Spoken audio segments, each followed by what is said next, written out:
আন্তর্জাতিক গণমাধ্যম বিবিসি বাংলাকে লিগ্যাল নোটিশ পাঠিয়েছেন বৈষম্য বিরোধী ছাত্র আন্দোলন হবিগঞ্জ জেলা শাখার সদস্য সচিব মাহদি হাসান।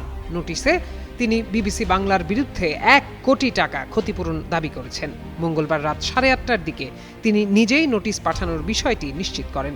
মাহদির পক্ষে বিবিসি বাংলাকে এই লিগ্যাল নোটিশটি পাঠিয়েছেন বাংলাদেশের সুপ্রিম কোর্টের আইনজীবী ব্যারিস্টার SM শাহরিয়ার কবির।